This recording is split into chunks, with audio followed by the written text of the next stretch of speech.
राजकुमार को अपनी प्रशंसा सुनना बहुत पसंद आता था। अक्सर वो अपने नौकरी, सिपाहियों और प्रधानों से अपनी सुंदरता के बारे में पूछता और बदले में सब उसके सुंदरता की खूब बढ़ चढ़ के प्रशंसा किया करते। एक बार राजकुमार ने दूसरे राज्य से उसके राज्य में आए प्रवासियों से पूछा कि क्या उन्होंने किसी और राज्य में मुझसे ज्यादा सुंदर पुरुष कहीं देखा हो। यह प्रवासी इस बात को भलीभांति जानते थे कि राजकुमार को अपनी प्रशंसा सुनना कितना अच्छा लगता है।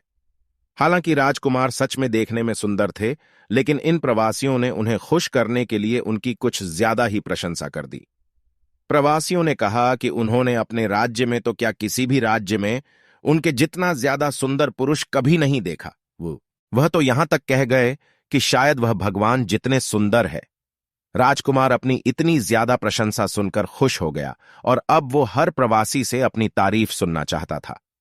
एक बार उसके राज्य में एक साधु आया। राजकुमार ने उसे भी अपने दरबार में बुलाया और वही सवाल पूछा कि क्या उन्होंने राजकुमार से ज्यादा सुंदर पुरुष कहीं देखा है। साधु ने राजकुमार से कहा कि हां, उन्होंने सुबह उनसे भी ज्यादा सुंदर पुरुष को देखा है। सभी साधु की बात सुनकर हैरान थे। राजकुमार ने साधु से पूछा, कौन है वो पुरुष? साधु ने कहा, सुबह मैंने आपको देखा था, तब आप अब वर्तमान से ज्यादा सुंदर थे। साधु की बात सुनकर सभी दंग थे। राजकुमार ने अपने सेवकों से पूछा कि क्या वो अभी सुबह से कम सुंदर नजर आ। सेवकों ने कहा, उन्हें तो वो उतने ही सुंदर दिख रहे हैं।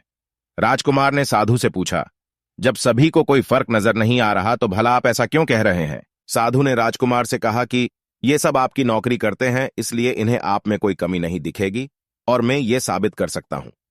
साधु ने एक कटोरे में पानी मंगवाया और राजकुमार के कुछ सेवकों को दिखाया और उन्हें बाहर जाने के लिए कहा। फिर साधु ने उस पानी के कटोरे से एक चम्मच पानी निकला और फेंक दिया। उन सेवकों को वापस अंदर बुलाया गया और साधु ने उनसे पूछा कि क्या उन्हें इस कटोरे में कोई कमी नजर आ रही है।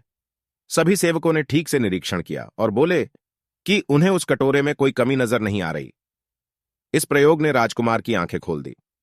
राजकुमार को यह समझ में आ गया कि वह उस वस्तु का आदी हो चुका है, उस वस्तु के नशे में फंस चुका है जो हर दिन कम होती जा रही है, यानी कि नाशवंत है। उस दिन के बाद राजकुमार ने कभी आईना नहीं देखा और अविनाशी वस्तु की खोज में अपना जीवन बिताया। सुंदरता क्या होती है? हर किसी के लिए सुंदरता के मायने अलग अलग होते हैं। किसी के लिए बाहरी रूपरेखा सुंदर हो सकती है तो किसी के लिए अंदरूनी सद्भावना सुंदर हो सकता है। आजकल लोग अच्छे नाक नक्शे को सुंदरता का पैमाना मानते हैं, जो बिल्कुल गलत है। सुंदरता अच्छे स्वभाव, अच्छे विचार और अच्छे कर्मों से निर्धारित की जानी चाहिए। थैंक्स।